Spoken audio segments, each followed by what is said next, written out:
Welcome to qnawire. Here in this problem, we have a rough diagram of a cable that is 50 feet long and it is suspended between 2 points that has a length of 15 feet. They tell us that the minimum tension is 200 pounds and they want us to find the total weight of the cable as well as the maximum tension. Now, for starters, we're going to establish our origin and coordinates, which will be directly at the center of the cable, where X is going to the right and Y is going directly up. Now, because they gave us the minimum tension, we can therefore use this equation, T times cosine theta equals F sub H, in order to essentially solve for that variable. Now, you have to remember that F sub H is the horizontal component of the tensile force at any point along the cable. It's also important to remember that the maximum tension occurs at the supports, while the minimum tension occurs at the center of the cable. And because our origin is also at the center of the cable, we can therefore say that that angle is 0. So when we plug in those values, we get that 200 pounds times the cosine of the angle of 0 equals 200 pounds for that variable f sub h. Now that we've solved for f of h, we can now derive the hyperbolic equation that defines the shape of the cable, which will then lead us to the value for the weight per unit length. Now, the equation that defines the shape of the cable is defined by x equaling the integral of ds all over the square root of 1 plus 1 over f sub h squared times the integral of w as a function of s times ds squared. Now, if we replace ws with the variable w and take the first integral, underlined in red, our x equation then becomes x equals the integral of ds over the square root of 1 plus 1 over f sub h squared times w times s plus c1 squared. And the reason that we have a c1 in there is because we aren't evaluating any of these integrals with numerical values. So therefore, we need to have a constant in there. Now, if we go ahead and take the integral of this equation using u substitution, u is going to be 1 over f sub h times w times s plus c1. And when we take the derivative of that, we will have du equals w over f sub h times ds. And when we solve for ds, we get that ds equals f sub h over w times du.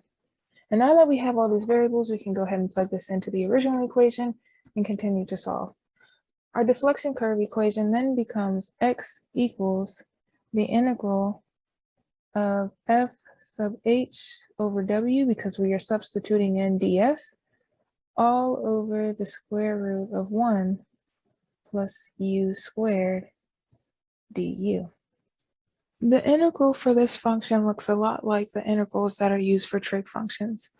In fact, the answer to this is the inverse hyperbolic sine of x over a plus c. So our equation then becomes x equals f sub h over w times the inverse hyperbolic sine h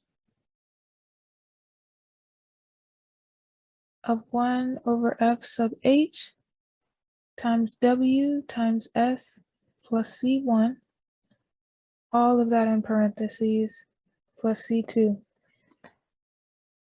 Now that we have this equation, we need to go ahead and solve for constants c1 and c2. And in order to do that, we are going to do the boundary constraints. And those constraints in this case will be s equals 0 when x equals 0 for the original equation.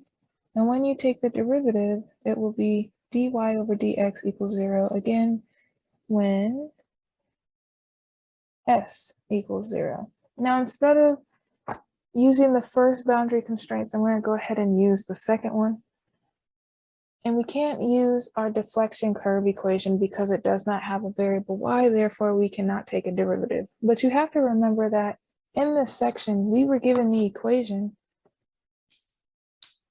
of dy over dx equaling to 1 over f sub h times the integral of w as a function of s times ds. When you take the integral of that equation, you get that dy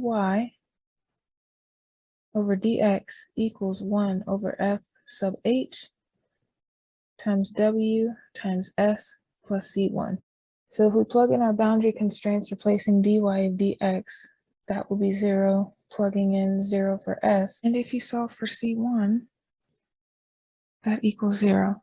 Now if you plug this constant as well as the other constraints back into the original x equation, you'll have that 0 equals f sub h over w times the inverse of the hyperbolic sine times 1 over f sub h times w times 0 plus 0 because c1 equals 0, all in parentheses plus c2, and you solve for c2, you'll also get that that constant equals 0, leaving us with the final equation of x equaling f sub h over w times the hyperbolic sine, the inverse of the hyperbolic sine of 1 over f sub h times s times w times s. Now what we want to do is we actually want to solve for s in this case, because once we do that, we are able to plug in all of our known values in order to solve for w. If we solve for s by multiplying w to the other side and dividing by f sub h, we get that w times x over f sub h equals the inverse of the hyperbolic sine of 1 over f sub h times w times s. And if we multiply by the hyperbolic sine on each side, our equation will be hyperbolic sine of w times x over f sub h equals the hyperbolic sine times the inverse of the hyperbolic sine of 1 over f sub h times w times s, giving us hyperbolic sine w times x over f sub h equals 1 over f sub h times w times s. And by finally solving for s, our equation then becomes s equals f sub h over w times the hyperbolic sine of w times x over f sub h. By evaluating this equation at the origin from one end of the cable where s equals 25 feet and where x equals half the length between the 2 points, which is 7.5 feet, and where f sub h equals 200 pounds, which is exactly what we solved for earlier, our new equation is 25 feet equals 200 pounds over w times the hyperbolic sine of w times 7.5 feet over 200 pounds. Now, instead of solving this by hand, I would highly recommend that you solve this using a graphing calculator to solve for w, where you plot the left and the right hand side, and you find where the lines intersect one another. Now, if you don't know where to find the hyperbolic sign on your calculator, if you're using a TI-83 or 84, then you need to hit the second catalog, which is directly above the zero, hit the natural log button, which is where S is. It'll take you to the S section, and you'll scroll all the way down until you find the hyperbolic sign. Now, when you find when the 2 points intersect one another, W comes out to be 79.93 pounds per feet. Now, this is the weight per unit length, but they want you to find the total weight of the cable. And in order to do that, you need to multiply this by the length of the cable, which is 50 feet. So the total weight of the cable equals 3,996.5 pounds. And if you want to convert this to kips, just remember that 1 kip is equivalent to 1,000 pounds, which is equal to the total weight WT over the weight that we solved for earlier, which is 3,996.5 pounds. And the total weight in kips is approximately 4. So depending on the answer in the back of your book, it'll either be in pounds or it will be in kips. And now that we solved for the total weight of the cable, we're going to find the maximum angle, which will allow us to solve for the maximum tension. To solve for the maximum angle, recall that dy over dx equals tangent theta, and that our deflection curve equation was S equaled F sub h over W times the hyperbolic sign of W times X over F sub h. Now, because we don't have a function of y, but we instead have a function of s, we need to replace that dy over dx with ds over dx, which will allow us to take the derivative of this equation. So when we do that, we get that ds over dx, which will be evaluated when x equals 7.5 feet, equals the hyperbolic sign of wx over f sub h, which also equals tangent theta.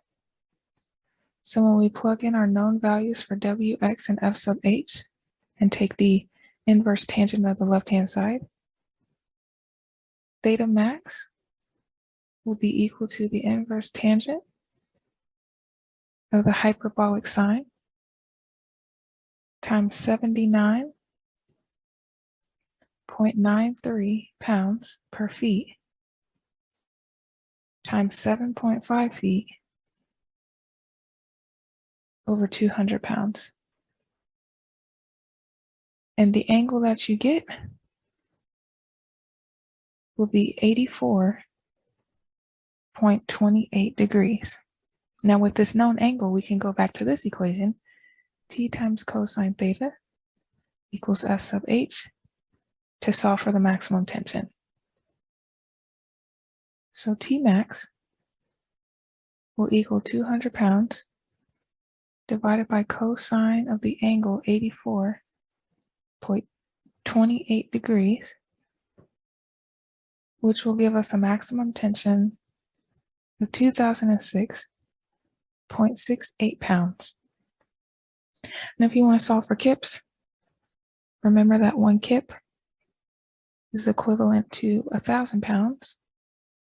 And we're going to say that that equals Tm for Tmax over the weight that we just solved for, 2,006.68 pounds, giving us a maximum tension in kips to be 2.01. So depending on the answer in the back of your book, your maximum tension might be in pounds or it might be in kips. And to conclude, as the problem was asking, we know that the total weight of the cable was 3,996.5 pounds, and that the maximum tension was 2,006.68 pounds. And that is exactly how you solve this problem. I hope it helped.